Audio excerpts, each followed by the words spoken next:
සුබ දවසක් යාළුවනේ. ඔන්න ඉතින් අදත් මම රසවත් වීඩියෝ එකක් අරගෙන තමයි ආවේ. බලන්නකෝ මම හැදුවේ චොකලට් කේක් කප්ස්. ඉතින් ඒ වීඩියෝ එක තමයි අද ඔයාලට මම අරගෙන ආවේ. මම මේ චොකලට් කේක් කප් හදන්න කිලෝ 1.5ක චොකලට් කේක් එකක් හදාගත්තා. ඉතින් සාමාන්‍ය විදිහටම මාගරින් සහ සීනි හොඳට බීට් කරලා ඒකට බිත්තර එකින් එක එකතු කරලා හොඳට බීට් කරගත්තා.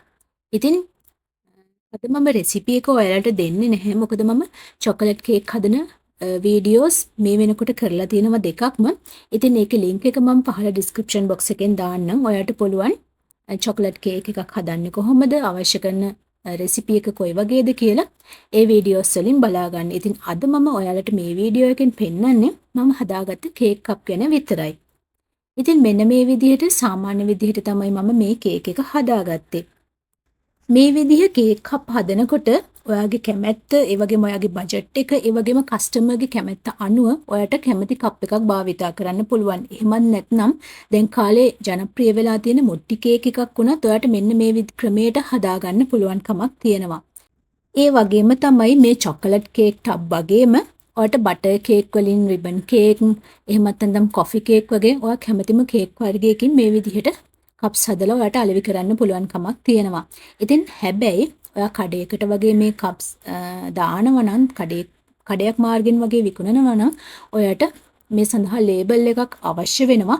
ඒ වගේම තමයි ඔයා මේ කේක් හදන එක ටිකක් ලොකුවට, ඒ කියන්නේ ඔයා ගෙදර හදාගෙන කන එක නෙමෙයි මං කියන්නේ. ඔයා අලෙවි කරනවා නම් ඔයාට සිද්ධ වෙනවා ඔයාගේ ව්‍යාපාරය රෙජිස්ටර් කරගන්න. ඉතින් ඒ විදිහට රෙජිස්ටර් කරලා ලේබල් එකක් හදලා රෙජිස්ටර් නම්බර් එකක් එක්ක තමයි ඔයාට වෙළඳපළට එකතු කරගන්න වෙන්නේ. ඉතින් මම මේ හදාගත්ත කේක් එකෙන් පොඩි කෑලි දෙක තුනක් අරගෙන ඔයාට මේක ගැන පෙන්වන්නම්. ඉතින් මම ගත්ත කෑලි ටික මෙන්න මේ විදිහට කුඩු කරගන්නවා. එහෙම කුඩු කරන්නේ නැතුව ඔයාට මේක කෑල්ල පිටින්ම අවශ්‍ය උසට කපාගෙන අවශ්‍ය උසට ලේයර්ස් කරගෙන ඒක කටර් එකකින් කට් කරගෙන කප් එකට දාගන්නත් පුළුවන්. කප් එකේ ගානටම කට එකක් අරගෙන රවුමට ඒක කට් කරලා දාගන්නත් පුළුවන්. ඉතින් ඒ විදිහ මම වෙනත් වීඩියෝ එකකින් ඔයාලට කියලා දෙන්නම්. තවත් දවසක මම මේ විදිහට කරනකොට. ඉතින් අද මම මේ කේක් කප් ටික හදන්නේ මේ කේක් එක කුඩු කරලා. ඉතින් ගෑරුප්පුවක් ගත්තොත් ඔයාලට මේ වැඩේ ඉක්මනින්ම ලේසියෙන්ම කරගන්න පුළුවන් වෙනවා.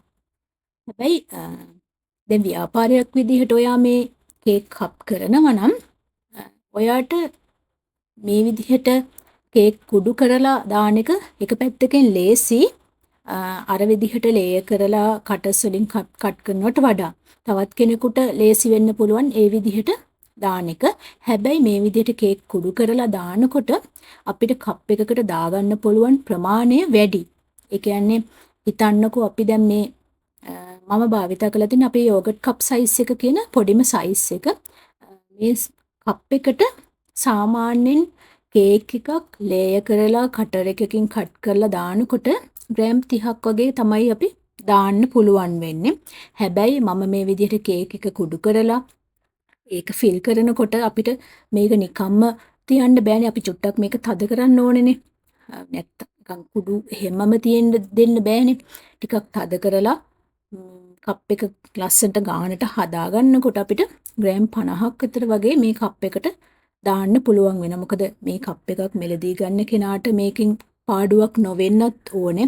ඒ වගේම අපි මේ කප් එක හදලා විකුණන එකෙන් අපිට පාඩුවක් නොවෙන්නත් ඕනේ. අපිට මේකෙන් ලාභයක් උපය ගන්නත් අවශ්‍ය වෙනවා. ඉතින් ඒ නිසා ඔයාගේ බජට් එකත් එක්ක සහ ඔයාගේ කැමැත්ත වගේ දේවල් එක්ක බලන්න ඔයා ලේ එකක් කට එකකින් කපලා දානවද එහෙම නැත්නම් මේ කුඩු කරලා දානවද කියලා. මොකද කප් එකේ භාගයක් විතර අපිට පුරවලා මේ කප් එක විකුණන්න බෑනේ. අපි සාමාන්‍යයෙන් ප්‍රමාණයක මේ කට් මාක් එකක් තියෙනවනේ මෙතන.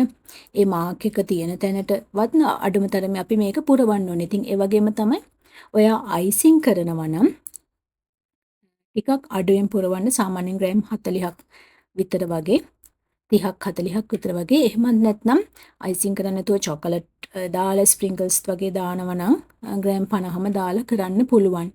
ඉතින් ඔයා ඒක ඔයාගේ ප්‍රදේශය අනුව, කස්ටමර්ගේ කැමැත්ත අනුව, ඔයාගේ බජට් එකත් එක්ක එහෙම දෙයක්ම බලලා ඔයා තීරණය කරන්න කොයි වගේ ග්‍රෑම් ප්‍රමාණයක්ද මේකට දාගන්න ඕනේ. වඩාත් සුදුසු වෙන්නේ කියලා. ඉතින් මේ විදිහට දාගත්ත මේ කේක් කෑලි ටික කේක් කුඩු ටික අපි මෙන්න මේ විදිහට ටික තද කරලා ලස්සනට හදා ගන්න ඕනේ. ඊට පස්සේ තමයි අපි චොකලට් එක දාගන්නේ. සාමාන්‍යයෙන් චොකලට් කේක් කප්ස් වලට චොකලට් භාවිතා කරනකොට වයිට් චොකලට් භාවිතා කරන එක ගොඩක් අඩුයි. හැබැයි ඔයගේ කැමැත්ත අනුව එයාට අවශ්‍ය නම් භාවිතා කරන්න පුළුවන්. මිල්ක් චොකලට් හරි ඩාර්ක් චොකලට් හරි තමයි මේ සඳහා වඩාත් ගැලපෙන්නේ.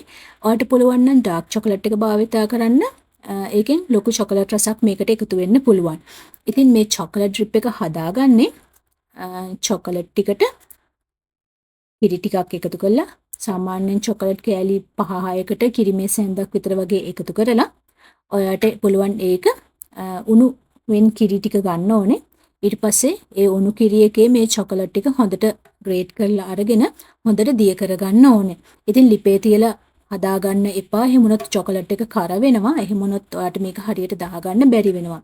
ඉතින් ඒ විදිහට හදාගත්ත චොකලට් එක ඔයාලට පුළුවන් මේ කේක් එක උඩින් තුනී තට්ටුවක් විදිහට එකතු කරගන්න. ඊට පස්සේ ඔයාලට පුළුවන් ඔයා කැමති ස්ප්‍රින්කල්ස් ටිකක් භාවිතා කරලා මේ කේක් කප් එක හැඩ කරගන්න.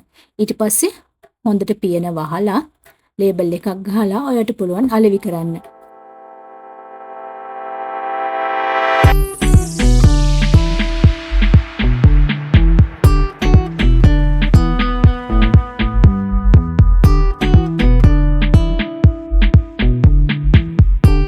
තවත් අලුත් රසවත් වීඩියෝ එකකින් හමු වෙනතුරු ගිහින් එන්නම් සුබ දවසක්.